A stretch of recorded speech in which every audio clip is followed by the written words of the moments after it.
বিকেলে বালুরঘাটের রাস্তায় নামলেন বালুরঘাট জেলা হাসপাতালের চিকিৎসক নার্সেরা আরজিকর ঘটনার প্রতিবাদে এবং দোষীদের শাস্তির দাবিতে।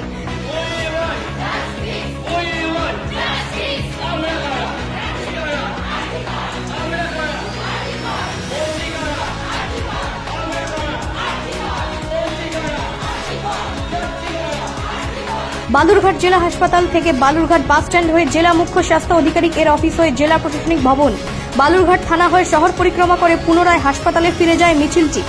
মিছিলে অংশগ্রহণকারী বালুরঘাট জেলা হাসপাতালের চিকিৎসক নার্সরা আরজিকর হাসপাতালে ডাক্তারি পড়ুয়ার ধর্ষণ ও খুনের ঘটনায় দোষীদের শাস্তির দাবির পাশাপাশি হাসপাতালে কর্মরত চিকিৎসক এবং নার্সদের নিরাপত্তার দাবি জানান। স্যার, আজকেও দেখছি যে মিছিল করছেন, বিষয়টা কি একটু যদি বলেন। সবাই জানেন যে ভারতীয় ঘটনা ঘটেছে। আমাদের একজন সহকর্মী মারা গেছে, তাদের খুন করা হয়েছে, তাকে খুন করা হয়েছে, তার বিরুদ্ধে আমরা শাস্তি চাইছি। আমরা চাইছি তাকে সে যেন দোষী যেন সাজা পায়, সে যেন এড়িয়ে না যায়।